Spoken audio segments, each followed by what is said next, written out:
The Grand Hall of the Galactic Peace Center stood in stark contrast to the ruins and battlefields that had dominated recent years. Clean white panels stretched from floor to ceiling, their smooth surfaces reflecting the dim blue light of the enormous crystalline chandelier overhead. Michael Trent adjusted the collar of his crisp diplomatic uniform, its dark navy fabric a mark of his status as humanity's representative. He shifted his weight from one foot to the other as he glanced around at the gathered delegates. Seated at the head of the long table was Empress Cyrillus, the ruler of the alien federation that had, until days ago, been humanity's bitter enemy. Her imposing figure was wrapped in ceremonial robes that shimmered faintly under the hall's subdued light. Her features, angular and adorned with intricate markings that signified her royal lineage, were unreadable. Yet, her violet eyes rested steadily on Michael, and he felt their weight more than he wanted to admit. "You're quiet this morning," Michael muttered under his breath, leaning slightly toward his friend and aide, Jonah Rivera. Jonah had been with him since the early days of his diplomatic career, and though he was more comfortable on the battlefield than at a negotiation table, Michael trusted him completely. "Just taking it all in," Jonah replied, his dark eyes scanning the room. He was a broad-shouldered man with a no-nonsense attitude, and he rarely bothered with formalities. "Hard to believe we're actually sitting here instead of shooting at each other." "You're telling me," Michael said with a faint smile. He let his gaze sweep across the other side of the table, where the alien delegation sat. There were 6 of them, including Cyrillus. Each was tall, with skin that seemed to shift hues in the low light. Their expressions were as stoic as their empresses, though Michael noticed one delegate sneaking curious glances at Jonah, as if sizing him up. "I'm beginning to think they're more suspicious of us than we are of them," Jonah muttered. "They have good reason to be," Michael said. He didn't need to elaborate.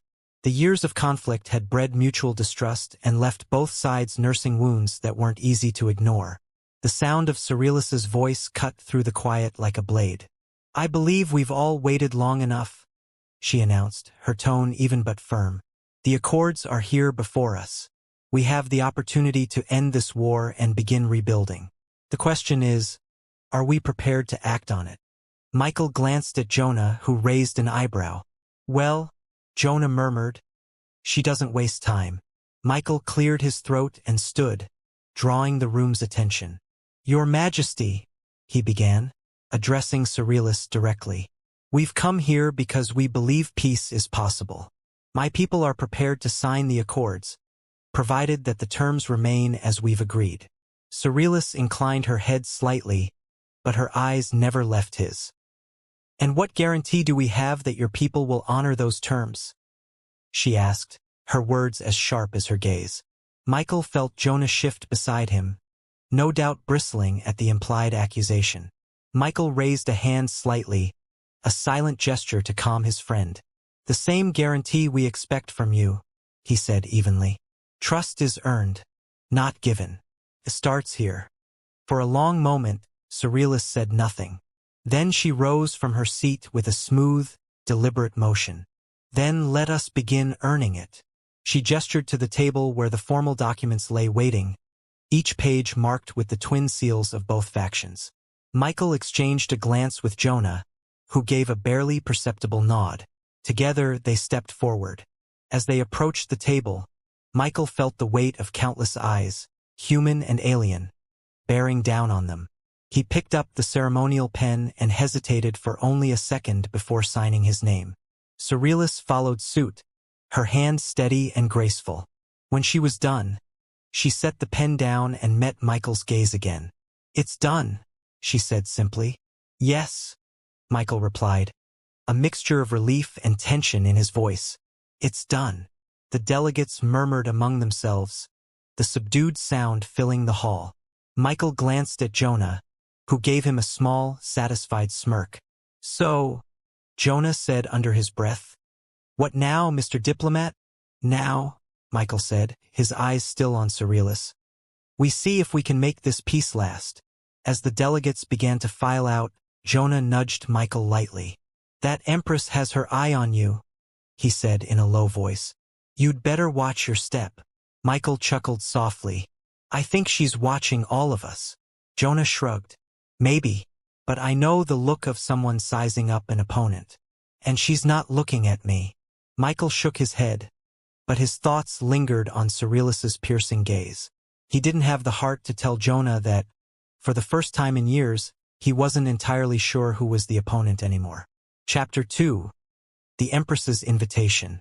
The invitation had been unexpected. Michael Trent sat in the quiet confines of the transport shuttle, watching stars blur into streaks outside the viewport.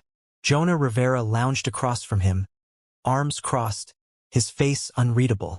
I still think this is a bad idea, Jonah said, his voice low but firm. What if it's a trap? Michael shook his head. If Cyrillus wanted us dead, she wouldn't have waited until the war was over. I think she's trying to send a message. Oh, she's sending a message, all right, Jonah muttered. I just don't like the idea of you walking into her stronghold. It's not her stronghold, Michael replied. It's her flagship. There's a difference. Jonah rolled his eyes. You say potato. The shuttle gave a slight lurch as it docked. The automated voice overhead announced their arrival, and the airlock began its cycle. Michael rose, straightening his uniform, and Jonah followed suit. When the doors slid open, a pair of tall, elegant alien guards greeted them. Their expressions were unreadable, their movements fluid and precise as they gestured for the humans to follow. Great, Jonah muttered under his breath. I already feel at home. Michael shot him a warning glance, but his friend just smirked. The two men walked side by side, their footsteps echoing in the vast corridor. The ship's interior was nothing like the utilitarian human vessels Michael had grown up on. The walls seemed to glow softly, casting a cool, ambient light. Intricate patterns shimmered faintly in the metal, hinting at an aesthetic sensibility completely alien to Michael's own culture. Jonah leaned closer to Michael. You sure you don't want me to handle the talking? I've been practicing my alien diplomacy. Diplomacy, Michael said dryly. Is that what you call it? Absolutely, Jonah replied. I've been honing my skills in charm and sarcasm, two essential tools in any diplomatic arsenal. Before Michael could respond, the doors ahead slid open with a gentle hiss. The chamber beyond was large and oval-shaped, with a high ceiling that arched like a cathedral's.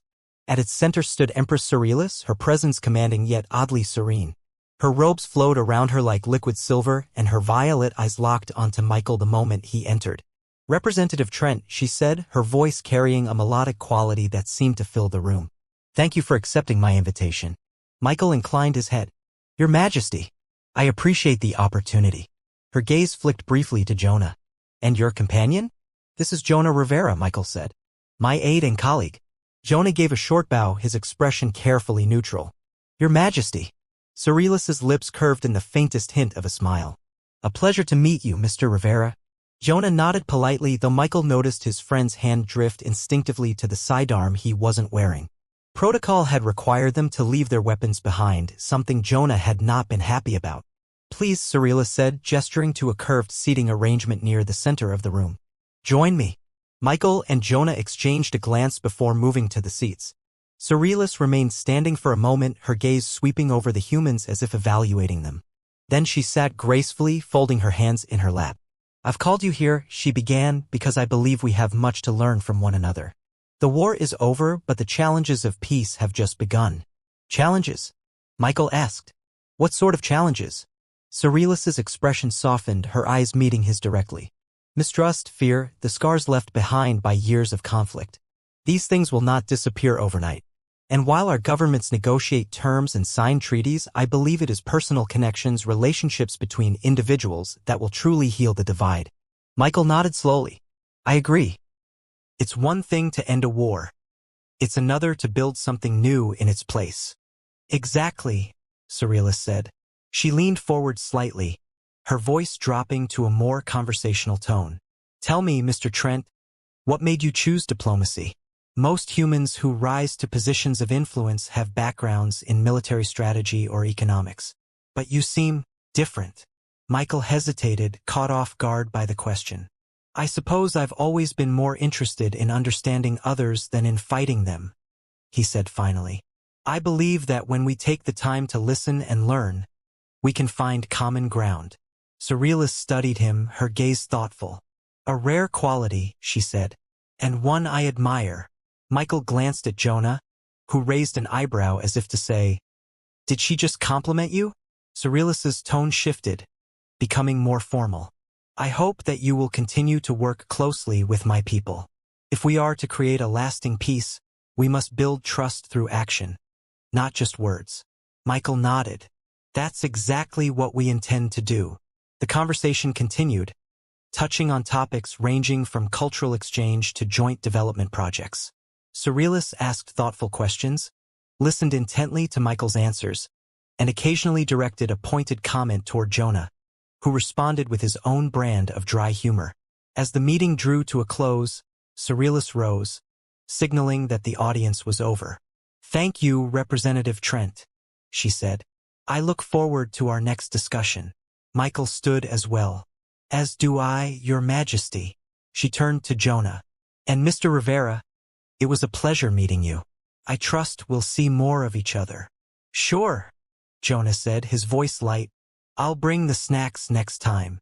Michael stifled a groan as Cyrillus' lips quirked in what might have been amusement. The two humans were escorted back to the shuttle, and once inside, Jonah let out a low whistle. "Well," Jonah said, "if that's what diplomacy looks like, maybe I'll switch careers." Michael shook his head, but he couldn't help smiling. "You'd never survive the paperwork." "Probably not," Jonah admitted. "But hey, at least I'd get to meet interesting people." As the shuttle pulled away from the alien flagship, Michael's thoughts lingered on Cyrillus' words. Trust through action, not just words. He knew it wouldn't be easy, but for the first time in a long time, he felt like it was possible. Chapter 3: A Gesture of Peace. The transport touched down on the wide, open plains of the border planet.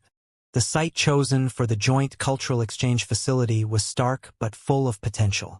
The sky stretched in endless shades of amber, and the towering steel skeleton of the center was the first glimpse of something truly cooperative between humans and the alien Federation. Michael Trent stepped off the shuttle, his boots crunching against the gravel, while Jonah Rivera trailed behind, scanning the area with a critical eye. "So, this is what the future looks like?" Jonah muttered, gesturing at the half-finished building. "A bunch of scaffolding in the middle of nowhere?" Michael shot him a look. "It's a start. Everything has to begin somewhere." Jonah grunted, his broad shoulders moving as he surveyed the grounds. "Yeah, well, let's hope this place lasts longer than the last peace station they tried to build." "Not the most optimistic viewpoint," Michael replied, shaking his head. "But I suppose I'm not surprised." "You're the idealist," Jonah said with a smirk. "I'm just here to make sure nobody tries to kill you while you're shaking hands with aliens." "Speaking of which," Michael murmured, nodding toward a procession in the distance. A sleek, black transport glided to a stop, and the doors opened to reveal a delegation from the Federation. At the head of the group was Empress Cyrillus, her flowing silver robes catching the sunlight. She walked with an unhurried grace, her violet eyes scanning the grounds before landing on Michael. He could have sworn she smiled just slightly. "Representative Trent," Cyrillus said as she approached, "it seems you've brought a friend." "This is Jonah Rivera," Michael replied, motioning toward his aide.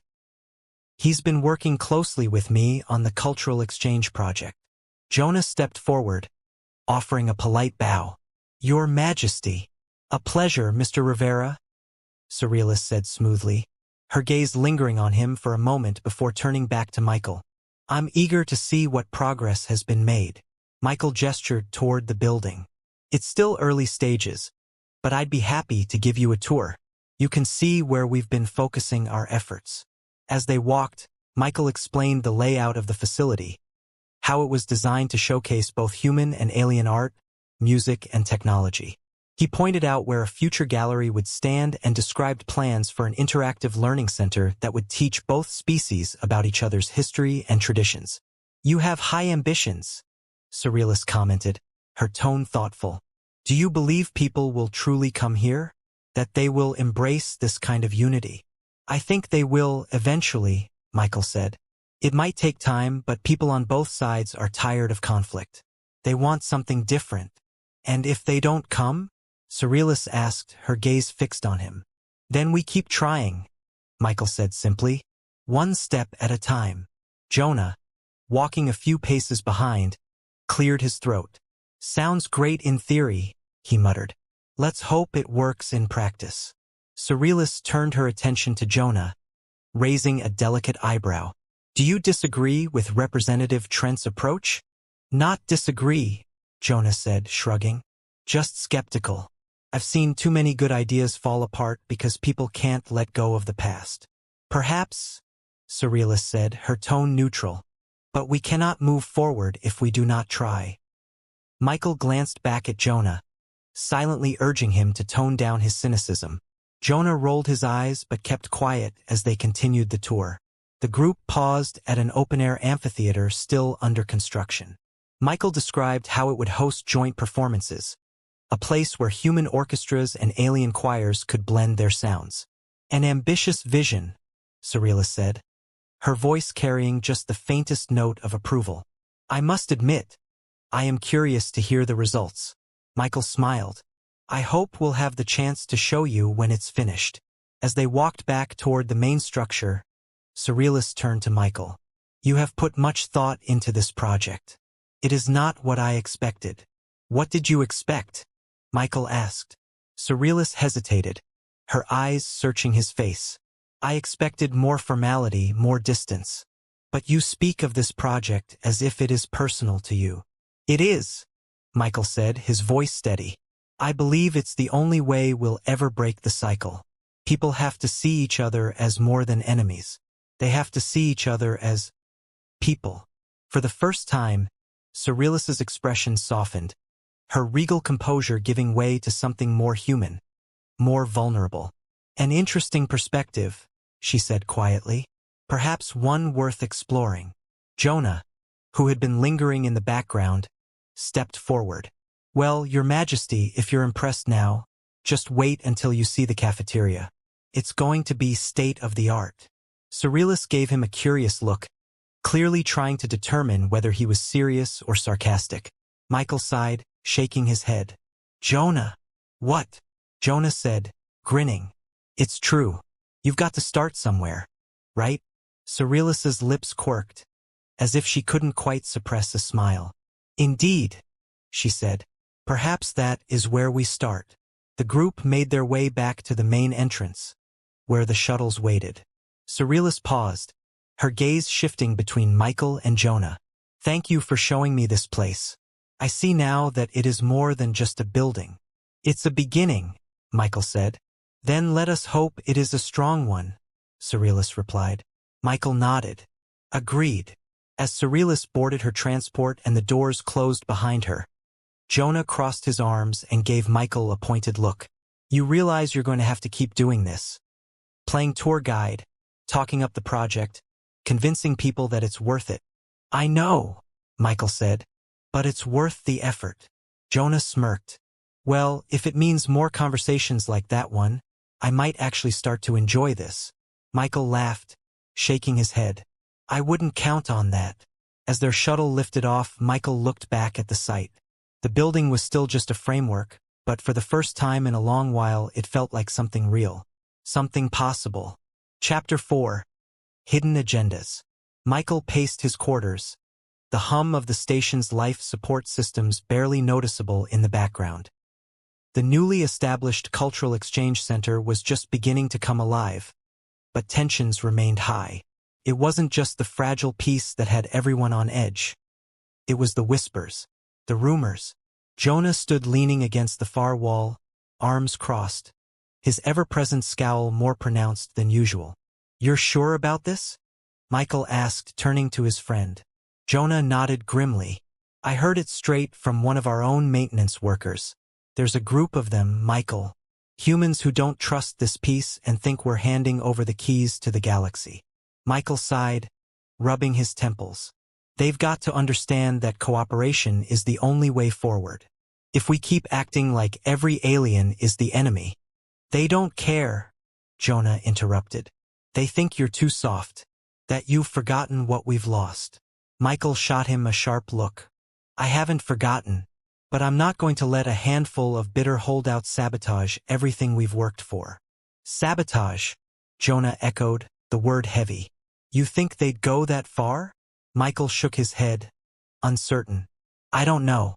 But if they're organizing, we need to figure out who they are and what they're planning. Jonah pushed off the wall, his expression hard. Fine. But we need to be careful.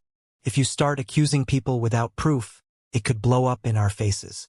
Let me handle the quiet digging. Michael frowned. You're supposed to be my security, not my undercover agent. Jonah shrugged. I can do both. Before Michael could respond, his terminal buzzed. The face of a station official appeared on the screen, their expression tense. Representative Trent, we have a situation. What kind of situation?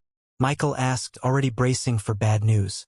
Some supplies were stolen from the main storage bay, the official explained. Nothing critical, but the timing is odd. We're looking into it. Do US JHT when we're hearing whispers of unrest? Someone's testing the waters. Michael crossed his arms, his mind racing. If they're trying to undermine the peace, it could escalate. And that's the last thing we need. Jonah stepped closer, his voice low. You need to tread carefully, Michael. You don't know who you can trust. And I suppose that includes you? Michael said, half teasing but fully aware of how close the tension had come to fraying their partnership. Jonah's eyes narrowed, but his lips twitched into a faint smile. I'd be hurt if you didn't think I was a little untrustworthy. Michael allowed himself a small chuckle. All right, fine. If you're going to dig into this, be discreet. I don't want anyone panicking. Jonah gave a mock salute. Discretion is my middle name. As Jonah left the room, Michael sat down heavily in his chair, staring at the blank terminal screen. He felt the weight of the entire station on his shoulders. The accords had barely been signed, and already there were cracks forming. He had believed that once the fighting stopped, the hard part would be over. He was starting to realize just how wrong he had been. Before long, the door chimed.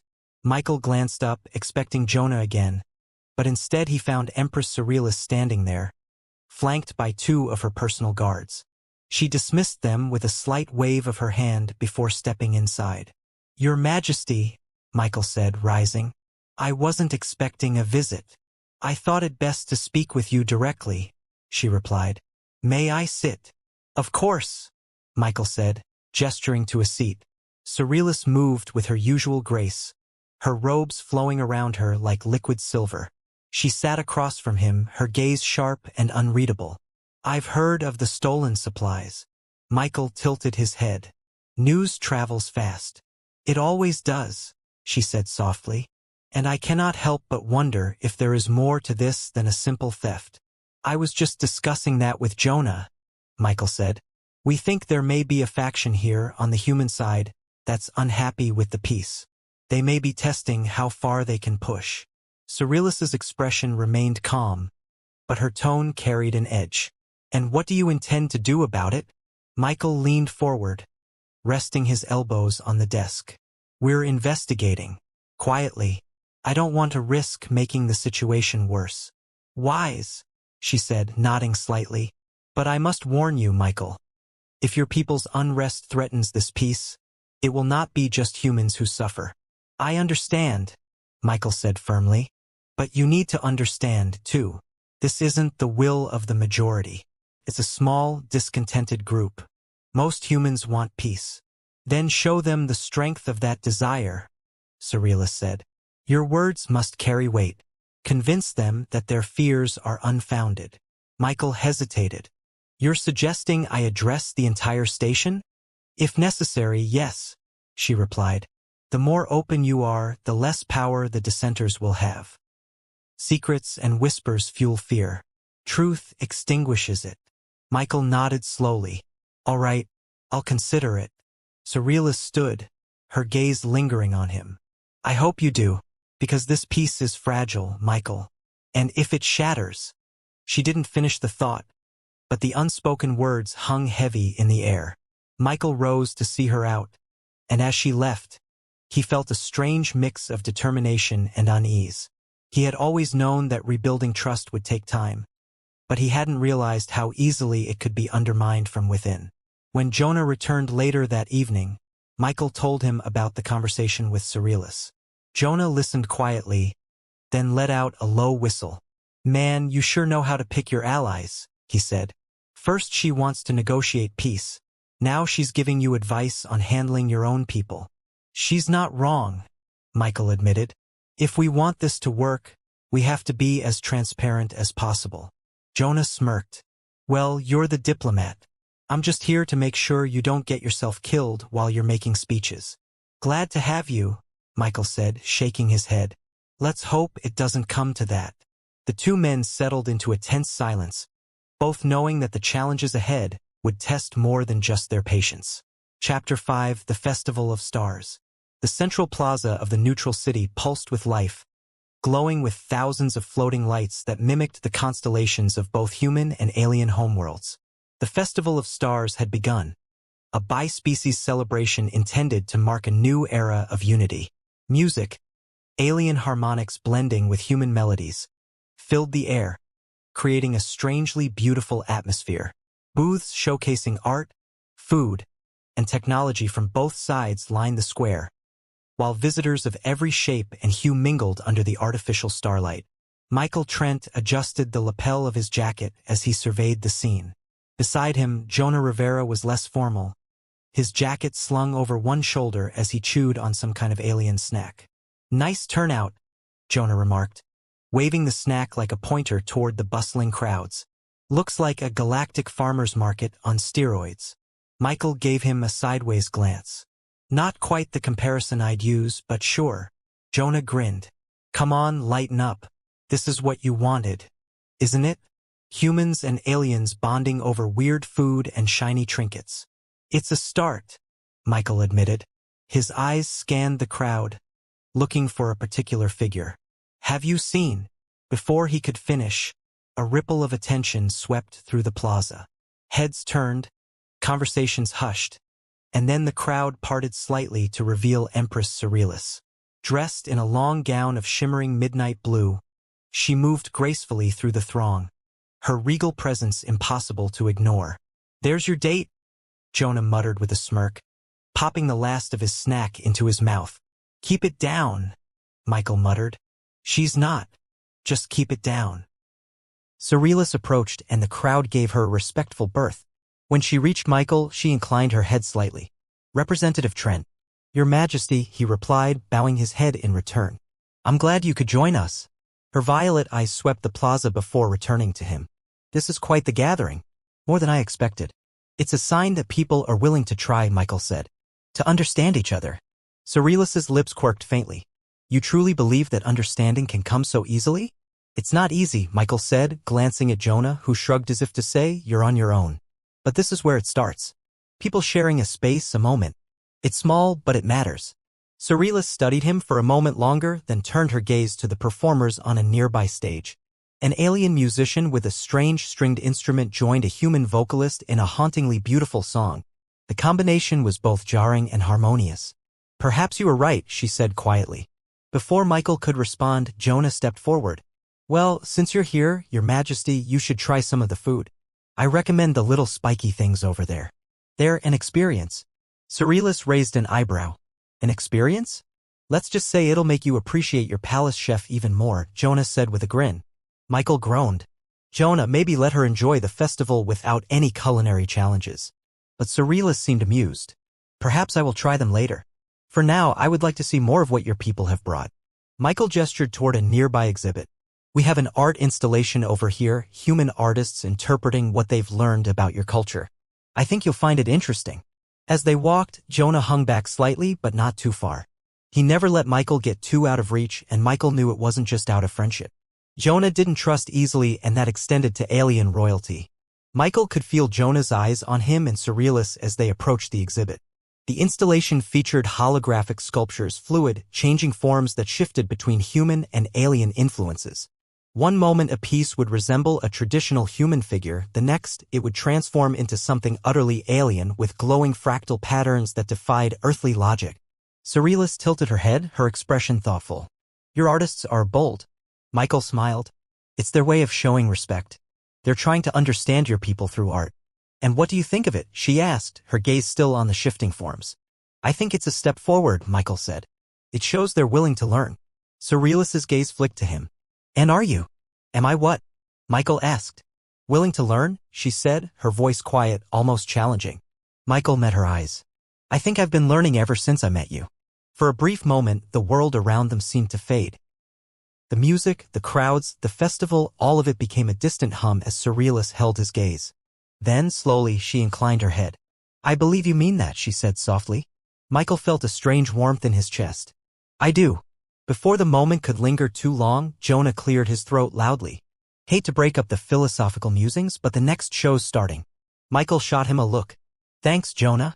Anytime, Jonah replied, clearly enjoying himself. The three of them moved toward a stage where an alien dancer performed a mesmerizing routine.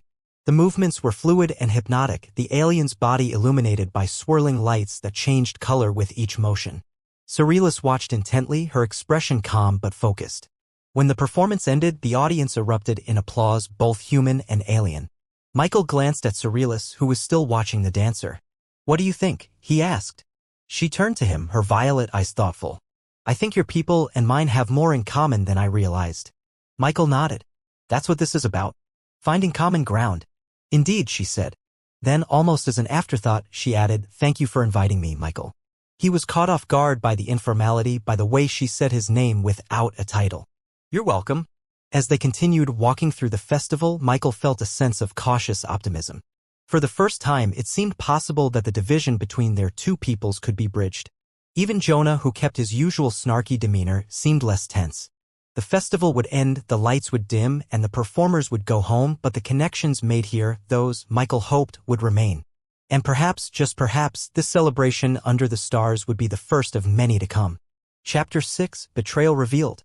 The dim glow of the conference room's wall screens cast long shadows over the oval table. Michael Trent sat at the far end, his hands clasped before him. Jonah Rivera leaned against the wall nearby, his arms crossed, his face a mix of frustration and concern. They weren't alone. Several high-ranking officials, both human and alien, sat around the table, their expressions ranging from confused to alarmed. A low murmur of voices filled the room as everyone waited for someone to speak. Finally, Michael broke the silence. We all know why we're here. The sabotage was deliberate. The only question is who's behind it. An alien counselor, her iridescent skin shifting with emotion, leaned forward. The timing is no coincidence. The attacks were designed to disrupt our joint efforts. If we do not act swiftly, this entire accord may fall apart. Jonah spoke up from his position near the wall. The problem is, we've got no solid proof. Just whispers and rumors.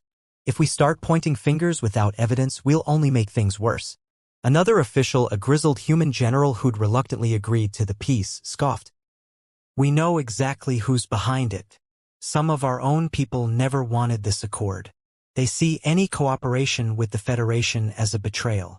Michael's voice was steady but firm. And I understand their fears. But we can't let fear dictate our response. We need facts.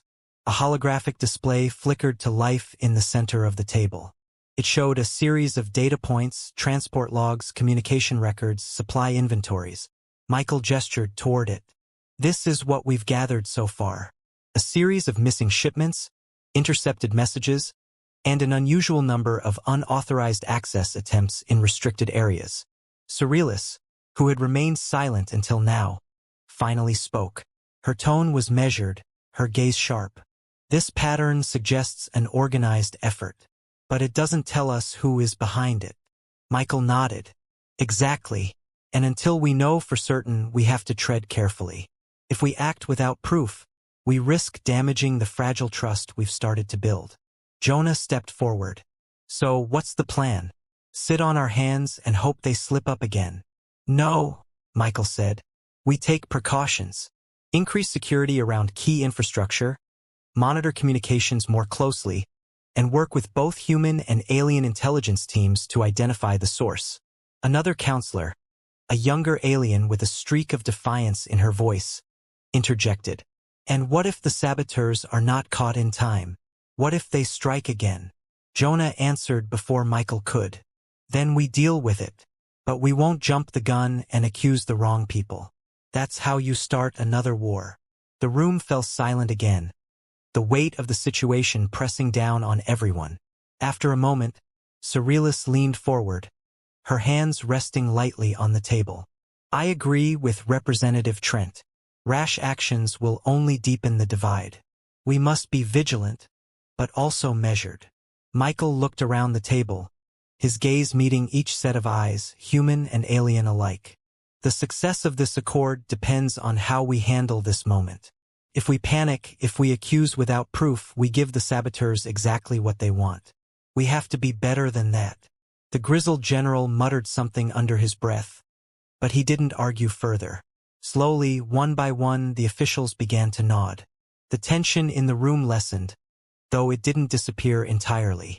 Then it's settled, Michael said. We focus on gathering evidence and strengthening our defenses. And we do it together. As the meeting adjourned, Michael and Jonah lingered in the room. Once everyone else had gone, Jonah dropped into one of the chairs and let out a long breath. You know this is going to get worse before it gets better, right? Michael sat down across from him. I know, but at least we have a plan now. Yeah, a plan that relies on people being patient and reasonable. Not exactly our strong suit, Jonah said with a wry smile. Michael chuckled softly. It's all we've got. We just have to make it work. Jonah leaned back, resting his hands behind his head. You think Cyrillus really believes in this? Or is she just playing the long game? I think she believes it, Michael said after a pause. At least she wants to believe it. Same as I do. All right, I'll give her the benefit of the doubt, Jonah said. But don't let your guard down. If these saboteurs are human, they'll use that against you. I know, Michael said, his voice quiet. But I have to believe that most people, human and alien, want peace. We just need to find a way to protect it. Jonah shrugged. You're the optimist. I'm just the guy who watches your back. And I'm glad you're here, Michael said. This would be a lot harder without you. Don't get sappy on me now, Jonah said, though his grin softened the words. Come on, let's get out of here. We've got a long road ahead. Chapter 7. The Accord of Souls. Empress Cyrillus had invited Michael Trent to her private garden aboard her flagship, an intimate gesture that carried an unspoken message of trust. Jonah Rivera had raised a skeptical eyebrow when he'd heard about the meeting. A garden? On a starship? Jonah had said, crossing his arms. Sounds like a trap to me. Michael smiled, but his voice held a note of exasperation. It's not a trap. It's a conversation. She wants to talk away from the politics and posturing. And you think that's wise? Jonah asked. What if she's playing you? What if she uses this private setting to push you into something you'll regret? I trust her intentions, Michael said. She's trying to meet me halfway, just like I'm trying to meet her. That's how this piece works. Jonah snorted. All right, but don't say I didn't warn you. When Michael arrived in Cyrillus's garden, he was struck by its unexpected beauty. The space was a dome of softly glowing glass, filled with plants from her homeworld. Towering fronds that shimmered faintly in the artificial light, delicate flowers that pulsed with subtle hues, and trees whose bark seemed to shift in color as he walked by.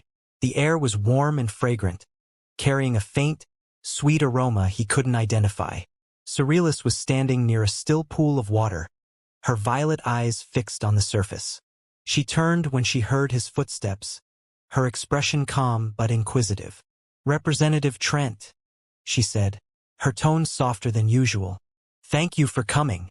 Your Majesty, Michael replied, dipping his head respectfully. I appreciate the invitation. This is not what I expected. Cyrillus's lips curved faintly. I find that nature, no matter how artificial, has a way of putting things into perspective.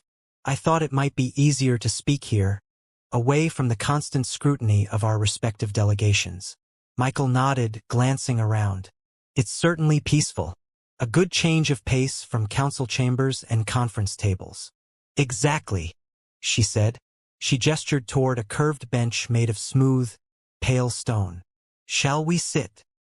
They settled on the bench, the silence stretching out for a moment before Cyrillus spoke again. This piece is fragile, as you know. Our peoples have spent years seeing each other as enemies. Building trust is not an easy task. No, Michael agreed. It's not. But I think we're making progress. People are starting to see that we can work together. Some, Surrealist said quietly. But not all. Michael's brow furrowed. You're referring to the sabotage. She nodded. It is a reminder that there are those who would see this peace fail. On both sides. Michael leaned forward slightly. Do you think we're doing enough to stop them? Surrealist's gaze rested on him. I think we are trying. But trying is not always enough. We must show that we are united. Not just in words, but in action.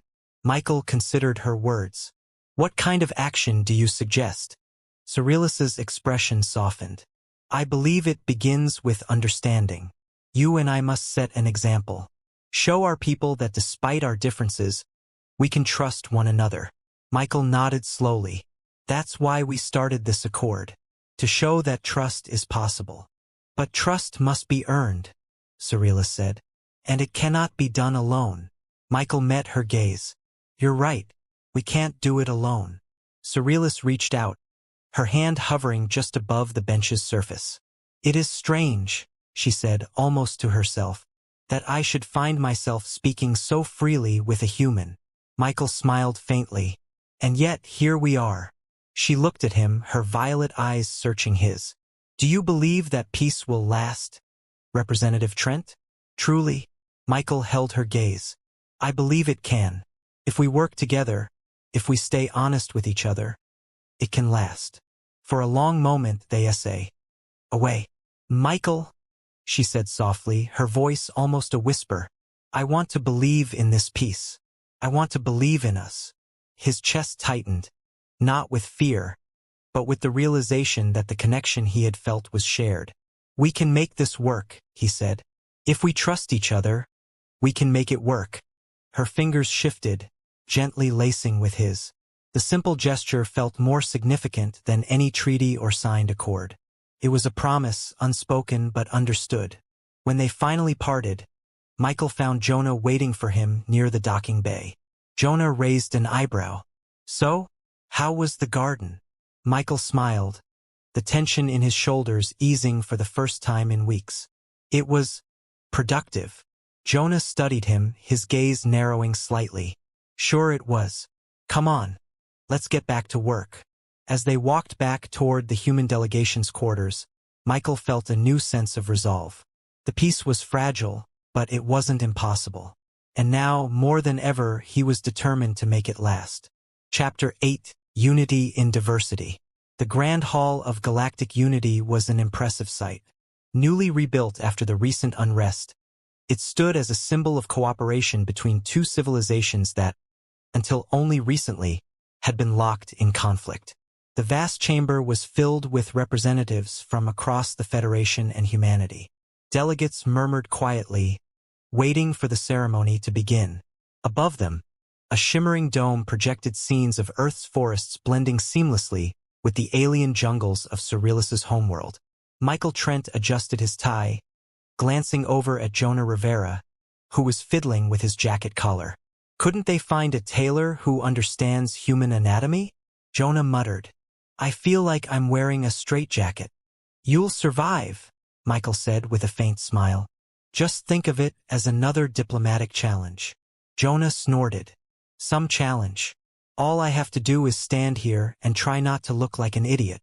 Michael turned back to the room, his gaze searching the crowd. It didn't take long to find her. Empress Surrealist stood on the other side of the hall, surrounded by her advisors. Her flowing silver robes shimmered as she moved, a stark contrast to the darker, more subdued colors of the human delegation. She caught his eye and nodded slightly, a silent acknowledgement of their shared purpose. She's got the whole regal thing down, doesn't she? Jonah said, following Michael's gaze. She's an empress, Michael replied. It comes with the territory. The hall quieted as a chime sounded, signaling the start of the ceremony. A tall, stately alien stepped forward, their voice resonating clearly throughout the chamber. Today, we gather not as enemies, but as partners. not as two opposing forces, but as one unified effort to create something greater than ourselves. Michael exchanged a quick glance with Cyrillus before stepping forward to join her on the central platform. The eyes of the entire chamber were on them now, human and alien alike. Cyrillus inclined her head slightly, signaling that he should speak first. He took a steadying breath and began. Years of conflict have taught us one thing: division weakens us. When we fight against each other, we lose sight of what truly matters: our people, our future. But today, we stand together, ready to build something stronger. Jonah, standing off to the side, muttered under his breath, "There's the speechmaker I know." Michael ignored him, focusing on the room. This hall represents what we can achieve when we stop seeing our differences as obstacles and start viewing them as opportunities. We've started something new here, something that won't be easy, but that will be worth every effort. He turned to Cyrillus, inviting her to speak. She stepped forward, her voice calm yet powerful. What we build today will be judged not by words, but by our actions, by how we treat one another, by how we face challenges not as separate factions, but as one united force. We must be patient, we must be vigilant, and above all, we must be honest. Her words resonated, a stark reminder of the responsibility they all carried. Michael caught Jonah's subtle nod from the side, as if to say, "That'll do." As the ceremony concluded, the room erupted into polite applause. Michael and Cyrillus exchanged a brief look, one that said far more than their speeches had. The journey ahead would be long, but they were ready to face it together. Later, as the delegates mingled and shared cautious conversations, Michael found himself standing beside Cyrillus once more. The tension of the formalities had eased slightly, and she looked almost relaxed. "Well," she said quietly, "you made it through the speech without tripping over your words." "High praise coming from you," Michael replied, a hint of a smile playing on his lips. "You did well too." She raised an elegant eyebrow. "Did you expect otherwise?" "No," he admitted. "I didn't." A faint, genuine smile curved her lips. "Then it seems we've met each other's expectations." Jonah approached, a glass of alien wine in hand. "If this is what peace looks like, I could get used to it. Just saying." Michael chuckled. "Don't get too comfortable, Jonah. There's still plenty of work ahead." Yeah, Jonah said, waving a hand. "I'm just enjoying the moment." Michael turned back to Cyrillus. What he said, "We should take a moment to appreciate how far we've come." Cyrillus's gaze softened. "Agreed, but only a moment. There's still much to be done." They stood there, side by side, looking out over the gathering. The grand hall buzzed with cautious optimism as humans and aliens exchanged stories, ideas, and tentative laughter. It wasn't perfect, but it was a start.